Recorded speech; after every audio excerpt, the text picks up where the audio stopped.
네, 어제 당정청 협의가 있었죠. 이 자리에서 2차 재난지원금은 이 맞춤형으로 선별적으로 지원하기로 가닥을 잡았습니다.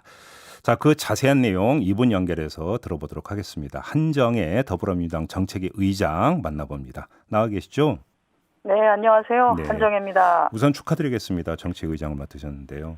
네, 감사합니다. 일단 근데 그 의장을 맡으시자마자 굵직한 사안 두 가지를 좀 처리를 하셨습니다. 오늘 좀 그 두 가지를 전부 다 좀 여쭤봐야 될 것 같은데요. 먼저 재난지원금부터 좀 여쭤볼게요. 전 네, 국민이 아니라 맞춤형으로 지원을 하도록 이렇게 해서 선택한 이유가 뭘까요?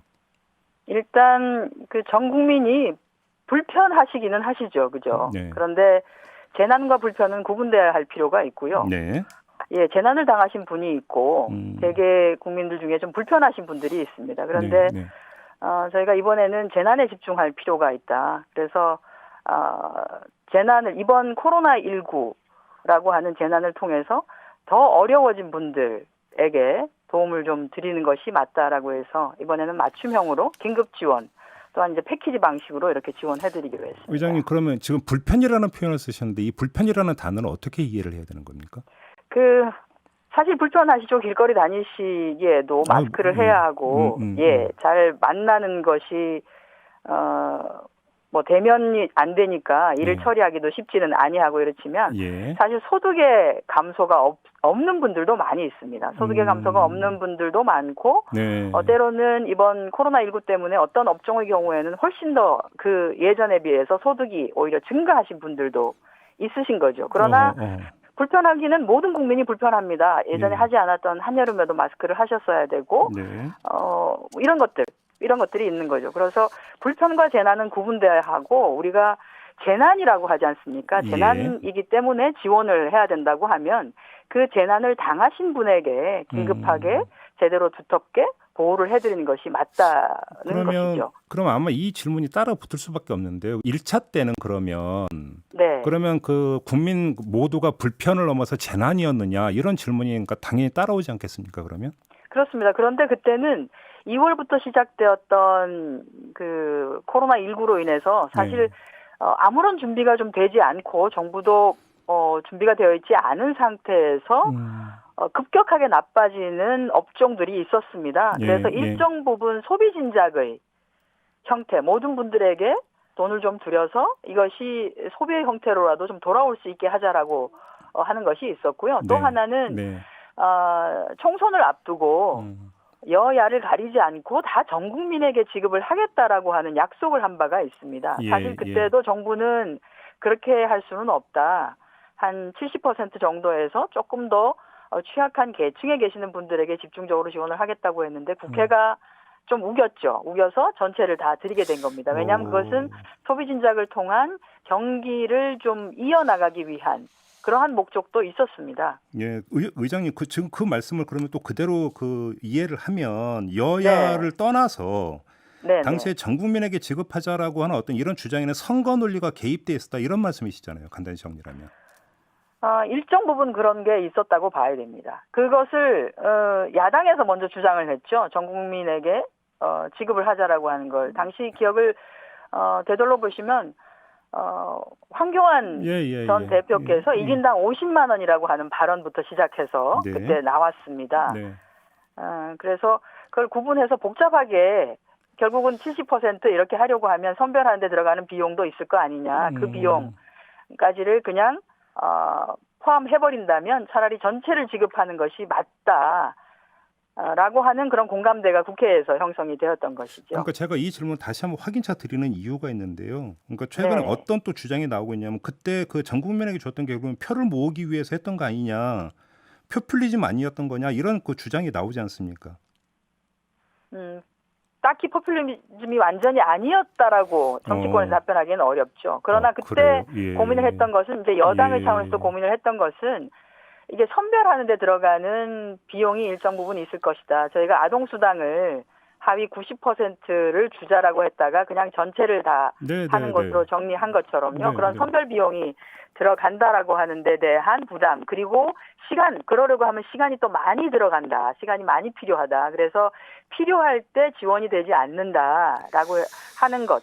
여러 가지가 가만히 되었습니다. 그래서 당시에는 전체를 지원해서 선별하는 비용을 포함해서 지원을 하는 것으로 하고 또 전 국민에게 지원함으로써 일정 부분의 경기 진작과 소비 진작의 효과를 주어서 충격을 입고 있는 자영업자들을 또 조금 살려보자라고 하는 게 있었죠. 의원님 그 말씀이면 지금 어제 그 결정 그러니까 추석 전에 지급한다가 일단 그 어제 나왔던 결정 가운데 하나 아니겠습니까?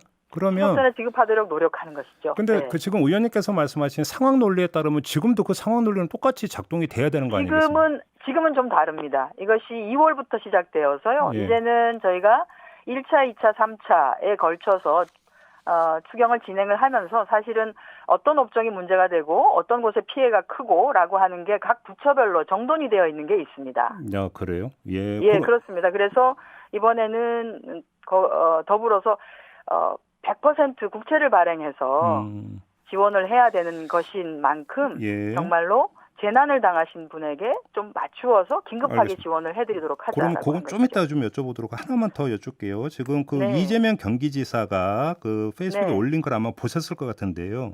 네. 민주당 국가에 대한 원망과 배신감이 불길처럼 퍼져가는 것이 또렷이 보인다. 이렇게 지금 밝혔는데 어떻게 받아들이세요? 그 예시를 든 분들이 계시더라고요.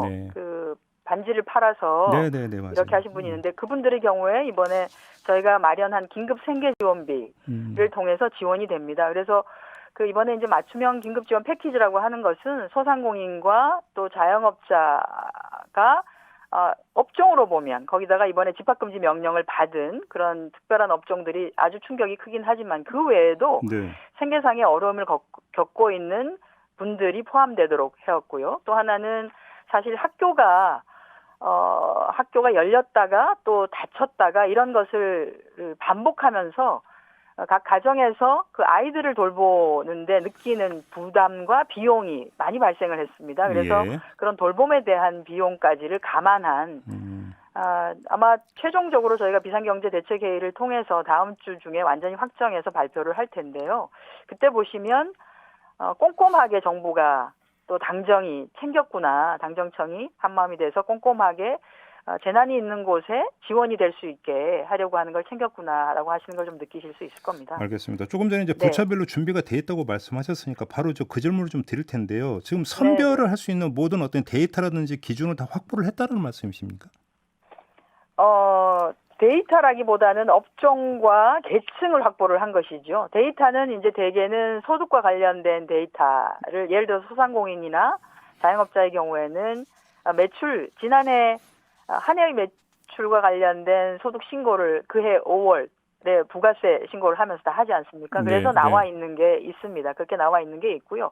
그 외에 그러나 우리가 예를 들어서 일용직을 통해서 매일매일 살았어야 된 분들에 대한 지원의 경우에는 지난 3차 추경 때 저희가 새롭게 도입을 했었던 특수고용직이라든지 또는 이런 분들을 위해서 마련한 패키지를 조금 더 확장을 하고요.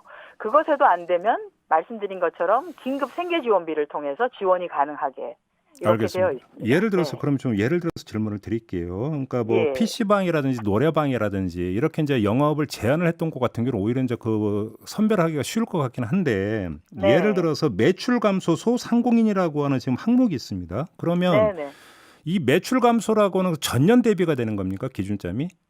그렇습니다. 매출은. 그러면 예를 들어서 그러면 올해 초에 만약에 처음으로 가게 문을 열어서 열자마자 타격을 받고 있는 분들은 매출 감소의 근거 자료가 없지 않습니까? 이런 분들은 어떻게 됩니까? 그러면? 그런 분들을 위해서는 저희가 말씀드린 것처럼 별도의 긴급 생계지원비라든지 또는 휴업을 한 것에 대한 지원이라든지 또는 아예 문을 닫은 경우에 폐업 상공인에 대한 소상공인에 대한 자영업자에 대한 지원이라든지 이런 방식으로 또 문을 열어놓고 있습니다. 그러니까 저희도 이제 그 가게 운영하시는 분들 여러 분 인터뷰를 했는데요. 이런 말씀을 주시더라고요. 차라리 가게 문을 닫고 싶은데 임대료는 가게 문을 닫는데도 따박따박 다 나가기 때문에 어쩔 수 없이 가게 문 열어놓고 있다는 분들이 한두 분이 아니거든요. 그러니까 이런 분들은 휴업도 아니고 폐업도 아니란 말이에요. 그럼 이런 분들도 구제가 됩니까? 구제 받으실 수 있습니다. 어떻게요? 긴급 생계 지원을 통해서요. 긴급 생계 지원이라고 하는 것이 굉장히 폭넓게 적용이 됩니다. 그래서 올해 문을 열었지만 제대로 된 영업이 안 된다고 하는 것은 사실 생계에 어려움이 있으시다는 거잖아요. 그래서 소상공인 사업자의 방식으로 지원을 받는 것이 아니라 가게를 유지하기 위한 방식으로 지원을 해드리는 거거든요. 예를 들어서 그러면 뭐 노점이라든지 아니면 뭐 이제 돌아다니면서 파는 분들도 많이 있지 않습니까? 사업자 등록도 네. 안 내고 그러니까 이렇게 이제 그 하는 분들도 상당히 많이 있는데 그런 분들을 위해서 긴급 생계 지원이라고 하는 게 이거는 이제 기초 생계급여가 나가는 것과 달리 네. 정리가 되는 것이죠. 그래요. 네. 그러면 아니 예를 들어서 제가 왜 이 질문을 드냐면 사업자 등록도 내지를 않았다라고 하면 그러면 이분이 노점을 했는지 예를 들어서 트럭을 몰고 다니면서 장사를 했는지를 또 입증을 해야 되는 것 아니겠습니까? 그러면 근데 이게 입증이 가능하냐라는 얘기죠, 제 얘기는. 그런데 저희가 이제 그렇게 따지기 시작하면 그렇게 해서 사각지대가 생기니까 그 네. 사각지대를 제대로 찾아내기 어려우니 그냥 전체를 지원하자라고 하는 논리가 나오는 것이죠. 말씀드렸습니다만 예. 재난과 불편은 구분돼야 하고 어떤 방식이든지 재난의 경우에 이번에 홍수가 나거나 또는 이렇게 태풍이 와가지고 재난을 당한 경우에도 어떤 지역을 특별하게 재난 지역으로 우리가 설정을 하거나 그게 네. 아니면 그 재난을 통해서 소득이 상실된 것을 근거로 해서 지원을 해드립니다. 예, 그래서 그것과는 좀 구분이 되어야 한다.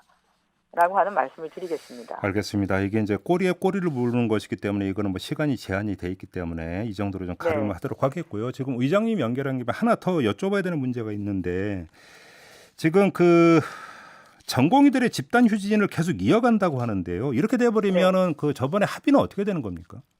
합의는 전공의들도 그 합의는 번복할 수 없다라고 하는 것은 인정했습니다. 그래요? 인정을 했고요. 예. 사실 오늘 아침 7시부터 복귀를 하려고 사실 총회에서는 결정이 났었고요. 예.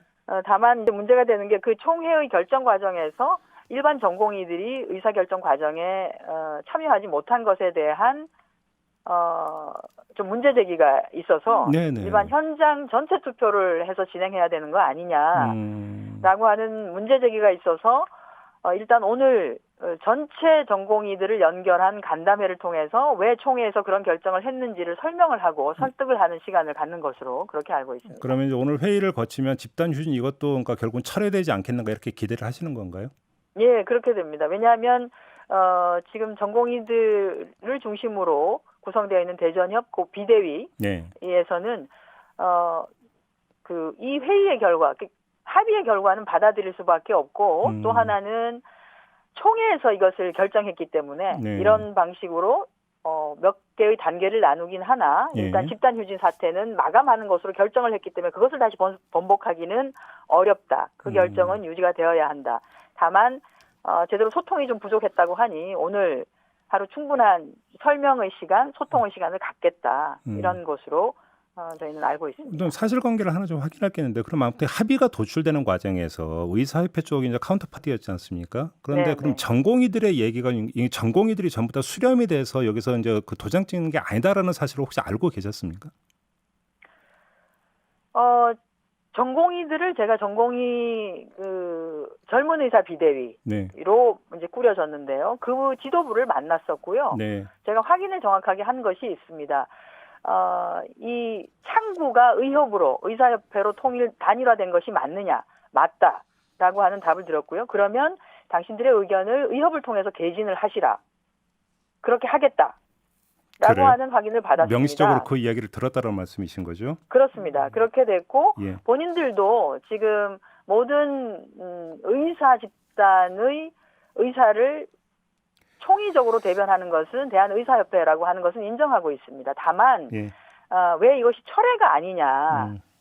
왜 원점에서 재논의하는 것으로 정리가 됐냐. 철회가 아니냐라고 하는 것에 대한 불만이 있었고요. 알겠습니다. 철회냐 재논의제도 있지만 또 하나가 지금 코로나19 안정화 이후로 돼 있지 않습니까? 협의체를 구성해서 논의하는 게. 그러면 이 안정화라고 하는 기준점이 어떻게 되는 겁니까? 기준점이 저희가 이 공공의대 또는 의사 정원을 좀 확대하자라고 하는 것을 논의를 하기 시작한 게 7월 말경이었습니다. 7월 한 25일 요때였는데 그때의 우리나라 코로나19 확진자의 발생 상황을 보시면 일주일이 넘게 아주 소수의 국내 발생 확진자가 나타났고요. 또 하나는 우리가 경로를 알 수 없는 확진자의 비율이 또 굉장히 낮았습니다. 그래서 대개 정부에서는 이것은 이제 통제가 가능한 수준이다. 라고 하는 것이라고 판단을 했었거든요. 이렇게 통제가 가능한 수준이 일정 기간 지속이 된다라고 하면 그것은 안정화되었다고 보는 그렇게 해석을 것이고요. 해야 된다. 예, 그러면 예를 들어서 그렇습니다. 확진자가 한 그 두 자릿수 정도로서 계속 그러니까 그 뭐 일주일에 이렇게 지속이 되는 경우라면 안정화로 보고 이때부터 의정협의체 가동한다 이런 말씀이신가요? 정리하면? 두 자릿수 정도이고 또 하나는 우리가 경로를 알 수 없는 확진자의 비율이 아주 낮은 한 자릿수 예. 정도의 퍼센테이지를 만약에 가지고 이것이 일정 기간 유지가 된다라고 하면 그것은 조금 안정화되고 흔히 말해서 통제 가능하다. 그러면 그 보는 것이죠. 안정화의 기준에 대해서 의사협회도 알고 있는 사실입니까? 안정화라고 하는 것은 우리가 이제 1단계, 2단계, 3단계 그 조치가 어떤 것을 말하는지 알기 때문에 의사협회도 그 정도는 짐작을 하고 있으리라고 봅니다. 짐작입니까? 왜냐하면 이것이 알겠습니다. 코로나가 종식이 되는 시점이라고 못 박지를 않았기 때문에 알겠습니다. 안정화의 시점은 그렇게 판단하고 있으리라고 봅니다. 자, 말씀 여기까지 드릴게요. 고맙습니다, 의장님. 네, 고맙습니다. 네, 지금까지 더불어민주당 정책위 의장을 맡고 있는 한정혜 의원이었습니다.